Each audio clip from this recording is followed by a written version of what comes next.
செங்கல்பட்டு மாவட்டம் புதுப்பாக்கம் பகுதியில் அமைந்துள்ள சென்னை டாக்டர் அம்பேத்கர் அரசு சட்டக் கல்லூரியில் தேசிய அளவிலான மாதிரி நீதிமன்ற போட்டி நடைபெறுகிறது. இப்போட்டியில் சென்னை, பாண்டிச்சேரி, பெங்களூரு உள்ளிட்ட பல்வேறு மாநிலங்களில் இருந்து ஒரு சட்டக் கல்லூரியில் 3 பேர் வீதம் என 24 அரசு மற்றும் தனியார் சட்டக் கல்லூரிகளைச் சேர்ந்த 75க்கும் மேற்பட்ட மாணவ மாணவிகள் பங்கேற்றுள்ளனர். இதற்கான துவக்க விழாவை சென்னை மாவட்ட நீதிபதி நசீர் அகமது துவக்கி வைத்தார். 10ஆம் தேதி வரை நடைபெறும் இப்போட்டியில் நீதிமன்றத்தில் வாதாடுவது போன்று மாணவர்கள் வாதத்தை எடுத்து வைப்பர். இதில் வெற்றி பெறுபவர்களுக்கு பரிசு கோப்பையுடன் சான்றிதழ் வழங்கப்பட உள்ளது. பல்வேறு கோரிக்கைகளை வலியுறுத்தி சென்னை பூந்தமல்லி ஒருங்கிணைந்த நீதிமன்ற வழக்கறிஞர்கள் சங்கத்தின் சார்பில் நீதிமன்ற புறக்கணிப்பு போராட்டம் நடைபெற்றது. இதில் பூந்தமல்லி நீதிமன்ற வளாகத்தில் ஊழியர்கள் பற்றாக்குறை, கழிப்பறை வசதி, தண்ணீர் வசதி, சுகாதார வசதி, போதிய வாகனங்கள் நிறுத்துமிடம் வசதி உள்ளிட்ட பல்வேறு அடிப்படை வசதிகள் செய்து தர வலியுறுத்தினர். இந்த ஆர்ப்பாட்டத்தில் வழக்கறிஞர்கள் கைகளில் துடைப்பம், முறம், கூடைகள் வைத்துக் கொண்டு சாலையை சுத்தம் செய்து நூதன முறையில் போராட்டத்தில் ஈடுபட்டனர்.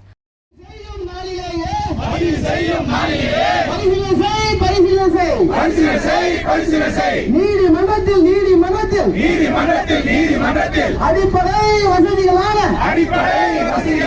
கழிப்பிடத்தை சுத்தம் செய். நீதிமன்ற வளாகத்தில் பொதுமக்களை பாதிக்கும் வழக்கறிஞர்களை பாதிக்கும் நீதிபதிகளை பாதிக்கும்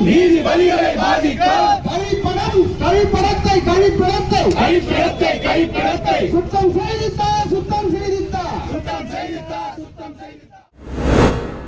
கோவை மாவட்டம் ஆர்எஸ்புரம் பகுதியில் உள்ள மாநகராட்சி கலை அரங்கில் மகளிர் சுய உதவிக் குழுக்களுக்கு கடன் வழங்கும் நிகழ்ச்சி நடைபெற்றது.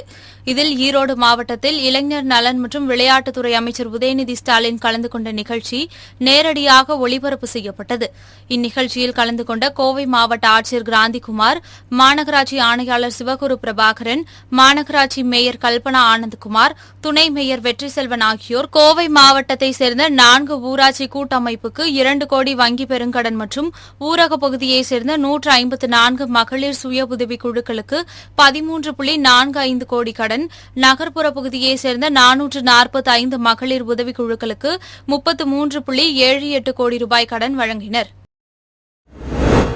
செங்கல்பட்டு மாவட்டம் மறைமலை நகர் பகுதியில் போக்குவரத்து காவல் ஆய்வாளர் செல்லப்பாண்டியன், மறைமலை நகர் சட்டம் ஒழுங்கு காவல் ஆய்வாளர் கோவிந்தராஜ் தலைமையில் சாலை பாதுகாப்பு விழிப்புணர்வு நிகழ்ச்சி நடைபெற்றது. அப்போது தலைக்கவசம் அணியாமல் வந்த பொதுமக்களை மடக்கி பிடித்து தலைக்கவசம் அணிவதன் அவசியம் குறித்து விழிப்புணர்வு ஏற்படுத்தினர். மேலும் வெளியில் செல்லும்போது தவறாமல் தலைக்கவசம் அணிந்து செல்வோம் என உறுதிமொழி எடுக்க வைத்தனர். இந்த நிகழ்ச்சியில் மறைமலை நகர் போக்குவரத்து உதவி ஆய்வாளர் லோகேஷ்குமார் உள்ளிட்ட ஏராளமான போலீசார் உடனிருந்தனர். திருவண்ணாமலை மாவட்டம் செங்கம் மற்றும் தோக்கவாடி, மண்மலை, சேனாச்சிப்பட்டு, கரியமங்கலம், கொட்டக்குளம், அமர்நாதபுரம் உள்ளிட்ட சுற்றுவட்டார பகுதிகளில் வழக்கத்திற்கு மாறாக பனி, மழை போல் பொழிந்தது. இதனால் வாகன ஓட்டிகள் வாகனங்களில் முகப்பு விளக்குகளை எரியவிட்டவாறு வாகனத்தை இயக்கிச் சென்றனர். மேலும் காலை 7 மணிக்கு மேல் ஆகியும் கடும் பனிப்பொழிவு நிலவியதால் பொதுமக்களின் இயல்பு வாழ்க்கை பாதிக்கப்பட்டது.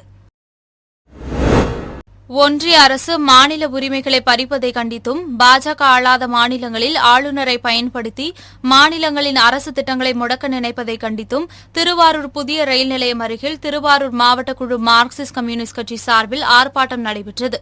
இந்த ஆர்ப்பாட்டத்தில் சிபிஐ மாநில செயலாளர் முத்தரசன், சிபிஎம் மத்திய குழு உறுப்பினர் சண்முகம், திமுக சட்டமன்ற உறுப்பினர் பூண்டி கலைவாணன், காங்கிரஸ் கட்சி மாவட்ட தலைவர் SMP துரைவேலன், விடுதலை சிறுத்தைகள் கட்சி மைய மாவட்ட செயலாளர் தங்க தமிழ்செல்வன் உட்பட மதசார்பற்ற ஜனநாயக கட்சியினர் அனைவரும் கலந்து கொண்டனர். செங்கல்பட்டு மாவட்டம் ஒரத்தி காவல் நிலைய எல்லைக்குட்பட்ட வடமணிப்பாக்கம் ஊராட்சி வடக்கப்புத்தூர் கிராமத்தில் உள்ள ஏரியிலிருந்து கண்ணன் என்பவர் அனுமதியின்றி மணல் அள்ளுவதாக போலீசாருக்கு ரகசிய தகவல் கிடைத்தது. அதன் பேரில் ஒரத்தி காவல் நிலைய போலீசார் சட்டவிரோதமாக மணல் அள்ளிய கண்ணனை கைது செய்தனர்.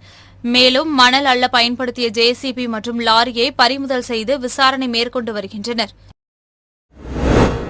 மதுரை மாவட்டம் உசிலம்பட்டியில் காக்கா முட்டை, கடைசி விவசாயி படங்களை இயக்கிய இயக்குநர் மணிகண்டன் வீட்டில் யாருமில்லாத நேரத்தில் மர்ம நபர்கள் வீட்டின் பூட்டை உடைத்து 1 லட்சம் ரொக்கம், 5 சவரன் நகை மற்றும் ஒரு செல்போனை திருடி சென்றுள்ளனர். இதுகுறித்து தகவல் அறிந்து சம்பவ இடத்திற்கு சென்ற போலீசார் விசாரணை மேற்கொண்டு வருகின்றனர். விருதுநகர் மாவட்டம் அருப்புக்கோட்டை வாழவந்தபுரம் காதிர் அவுலியா பள்ளிவாசலில் கந்தூரி திருவிழா மத நல்லிணக்கத்துடன் நடைபெற்றது. இவ்விழாவை ஒட்டி இந்து சமுதாய மக்கள் வாழவந்தபுரம் காதிர் அவுலியா பள்ளிவாசலுக்கு சீர்வரிசையுடன் ஊர்வலமாக வந்தனர். மத நல்லிணக்க அடிப்படையில் பள்ளிவாசலுக்கு சீர்வரிசையுடன் வந்து இந்து சமுதாய மக்களை பள்ளிவாசல் நிர்வாகிகள் வரவேற்று சீர்வரிசையை பெற்றுக் கொண்டனர். கடலூர் மாவட்டம் விருத்தாச்சலம் போலீசார் கடந்த மாதம் 21ஆம் தேதி கண்காணிப்பில் ஈடுபட்டிருந்தபோது கஞ்சா வைத்திருந்த புதுக்கூரைப்பேட்டையில் வசிக்கும் அரவிந்த், பெருந்துறை ரோட்டு தெருவில் வசிக்கும் மணி ஆகியோரை கைது செய்தனர். கைது செய்யப்பட்ட அரவிந்த் என்பவரின் போதைப்பொருள் குற்ற செய்கையை கட்டுப்படுத்தும் பொருட்டு மாவட்ட காவல் கண்காணிப்பாளர் ராஜாராம் பரிந்துரையின் பேரில் மாவட்ட ஆட்சியர் அருண் தம்புராஜ் ஓராண்டு காலம் தடுப்பு காவலில் வைக்க ஆணையிட்டார். அதன் பேரில் அரவிந்த் ஓராண்டு குண்டர் தடுப்பு காவலில் வைக்கப்பட்டார். தூத்துக்குடியில் உள்ள பழமை வாய்ந்த ஜாமியா பள்ளிவாசல் வளாகத்தில் உள்ள மகான் ஷேக் நூஹி ஒலி அப்பா தர்காவில் ஆண்டுதோறும் கந்தூரி விழா வெகு சிறப்பாக நடைபெறும். இந்த ஆண்டு கந்தூரி விழாவை முன்னிட்டு மகான் ஷேக் நூஹு ஒலி அப்பா தர்காவில் மலர்களால் அலங்கரிக்கப்பட்டது. இதனைத் தொடர்ந்து நாட்டில் இயற்கை சீற்றங்களிலிருந்து மக்களை பாதுகாத்திட சிறப்பு துவா ஓதப்பட்டது. இதில் இஸ்லாமிய பெண்கள் உள்ளிட்ட ஏராளமானோர் கலந்து கொண்டனர். பின்னர் அனைவருக்கும் பாரம்பரிய முறைப்படி பனைபோலை பெட்டியில் நேர்ச்சை உணவு வழங்கப்பட்டது. சிவகங்கையில் மகளிர் சுய உதவி குழுக்களுக்கு கடன் வழங்கும் விழா மாவட்ட ஆட்சியர் ஆஷா அஜித் தலைமையில் நடைபெற்றது. இதில் கூட்டுறவுத்துறை அமைச்சர் பெரிய கருப்பன் கலந்து கொண்டு 1079 மகளிர் சுய உதவி குழு கூட்டமைப்புக்கு 79.19 கோடி ரூபாய் மதிப்பிலான நலத்திட்ட உதவிகளை வழங்கினார். தமிழ்நாட்டிற்கு வெள்ள நிவாரண நிதி வழங்காத ஒன்றிய பாஜக அரசை கண்டித்து சென்னை மாதவரத்தில் மார்க்சிஸ்ட் கம்யூனிஸ்ட் கட்சியின் மாவட்ட செயற்குழு உறுப்பினர் ஜெயராமன் தலைமையில் ஆர்ப்பாட்டம் நடைபெற்றது. இந்த ஆர்ப்பாட்டத்தில் ஒன்றிய பாஜக அரசை கண்டித்து மாதவரம் சட்டமன்ற உறுப்பினர் சுதர்சனம் கண்டன உரையாற்றினார். மேலும் அனைத்துக் கட்சி நிர்வாகிகளும் ஒன்று திரண்டு ஒன்றிய அரசை கண்டித்து கண்டன கோஷங்களை எழுப்பினர். இதில் சிபிஎம் மாநில குழு உறுப்பினர் ராமகிருஷ்ணன், காங்கிரஸ் கட்சி மாவட்ட தலைவர் தாஸ், விடுதலை சிறுத்தைகள் கட்சியின் மாவட்ட செயலாளர் இளங்கோ மற்றும் திமுக பெருந்தலைவர் உள்ளிட்ட பலர் கலந்து கொண்டனர். தூத்துக்குடி மாவட்டம் விளாத்திக்குளம் அருகே உள்ள குளத்தூர் கிராமத்தில் புதிய கலையரங்கம் கட்டித்தர வேண்டும் என்று அப்பகுதி மக்கள் விளாத்திக்குளம் யூனியன் சேர்மன் முனியசக்தி ராமச்சந்திரனிடம் கோரிக்கை வைத்தனர். இதைத் தொடர்ந்து பொதுமக்களின் கோரிக்கையை ஏற்று ஊராட்சி ஒன்றிய பொது நிதியிலிருந்து 8 லட்சம் ரூபாய் ஒதுக்கீடு செய்து குளத்தூரில் புதிய கலையரங்கம் கட்டுமான பணிக்கான பூமி பூஜை நடைபெற்றது.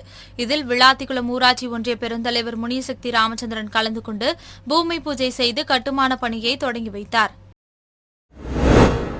திருவள்ளூர் மாவட்டம் தச்சூர் முதல் ஆந்திர மாநிலம் சித்தூர் வரை 126.5 கிலோமீட்டர் தூரத்திற்கு 6 வழி சாலை அமைப்பதற்கான பணிகள் நடைபெற்று வருகின்றன. இந்நிலையில் தச்சூர் சித்தூர் சாலை பணிகளுக்காக என கூறி ஊத்துக்கோட்டை அருகே வடமதுரை, தும்பாக்கம் ஆகிய ஊராட்சிகளில் ஆரணி ஆற்றில் சட்டவிரோதமாக மணல் அள்ளப்படுவதாக புகார் எழுந்துள்ளது.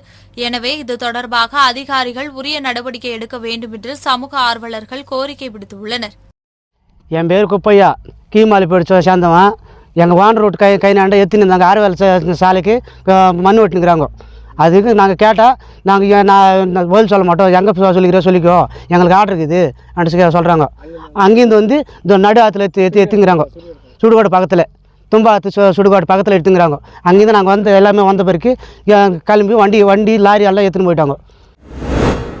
மதுரை மாவட்டம் பறவை பேரூராட்சி பகுதியில் ஏஐபிஏ காலனி பகுதியில் 40க்கும் மேற்பட்ட குடும்பத்தினர் வசித்து வருகின்றனர். இங்கு எவ்வித அடிப்படை வசதிகளும் இல்லை என்றும் இதுகுறித்து பலமுறை மனு அளித்தும் எந்தவித நடவடிக்கையும் எடுக்கவில்லை என்றும் அப்பகுதி மக்கள் குற்றம் சாட்டினர்.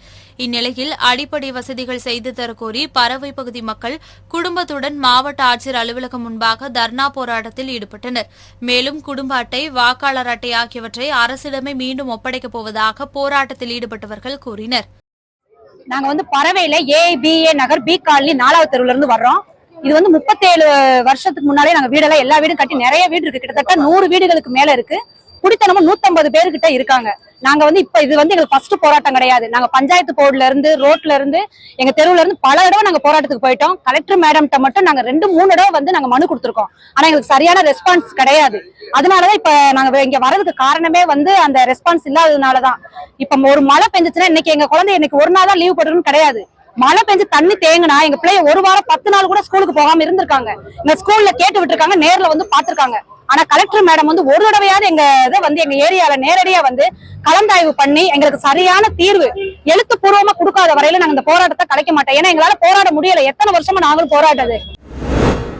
செங்கல்பட்டு மாவட்டம் மதுராந்தகம் அருகே உள்ள படாளம் காவல் நிலையத்திற்கு உட்பட்ட ஈசூர் கிராமத்தை சேர்ந்தவர் வெங்கடேசன். இவரது மனைவி புனிதா மனநிலை பாதிக்கப்பட்டவர். இவரது தங்கை ராஜேஸ்வரி கடந்த ஓராண்டுக்கு முன்பு தனது கணவன் சரவணனிடம் சண்டை போட்டுக்கொண்டு தனது அக்கா புனிதா வீட்டிற்கு சென்று விட்டார். இந்நிலையில் சரவணன் புனிதா வீட்டிற்கு சென்று தனது மனைவியை தன்னுடன் அனுப்புமாறு கூறி தகராறு செய்துள்ளார். அப்போது மது போதையில் இருந்த சரவணனிடம் வெங்கடேசன் சமரசம் பேசிக் கொண்டிருந்தபோது கைகலப்பு ஏற்பட்டது. இதில் வெங்கடேசன் தாக்கியதில் மயங்கி விழுந்த சரவணன் சம்பவ இடத்திலேயே உயிரிழந்தார். இதனையடுத்து தகவல் அறிந்து சம்பவ இடத்திற்கு சென்ற படாளம் போலீசார் வெங்கடேசனை கைது செய்து விசாரணை மேற்கொண்டு வருகின்றனர். சென்னை காசிமேடு மீன்பிடி ஏலக்கூட பகுதியில் உள்ள டிரான்ஸ்பார்மிலிருந்து மீன்பிடி சந்தையில் விளக்குகளுக்கும் மீன் பதப்படுத்தக்கூடிய கிடங்குகளுக்கும் மின்சாரம் செல்கிறது. இந்நிலையில் மின் அழுத்தம் காரணமாக டிரான்ஸ்பார்மிலிருந்து தீ வெளியேறிய நிலையில் டிரான்ஸ்பார்மை ஒட்டி அமைந்துள்ள பெட்டிக்கடையில் தீ பொறிப்பட்டது. இதனால் பெட்டிக்கடை முழுவதும் தீ பரவியது. இதுகுறித்து அங்கிருந்தவர்கள் அளித்த தகவலின் பேரில் சம்பவ இடத்திற்கு சென்ற தீயணைப்புத் துறையினர் தீயை அணைத்தனர். இருப்பினும் கடை முழுவதும் எரிந்து நாசமானது. மாதம் ஒருமுறை மின்கட்டண கணக்கீடு எடுக்க தமிழக அரசை வலியுறுத்தி ரெடிமேட் தயாரிப்பாளர்கள் சங்கம் சார்பில் மதுரை மாவட்ட ஆட்சியர் அலுவலகம் அருகில் கவன ஈர்ப்பு ஆர்ப்பாட்டம் நடைபெற்றது. இந்திய அனைத்து ஆடைகள் நல அமைப்பு பொதுச் செயலாளர் முகமது ஆதம் தலைமையில் நடைபெற்ற இந்த கவன ஈர்ப்பு ஆர்ப்பாட்டத்தில் பெண்கள் உள்பட ஏராளமானோர் கலந்து கொண்டனர்.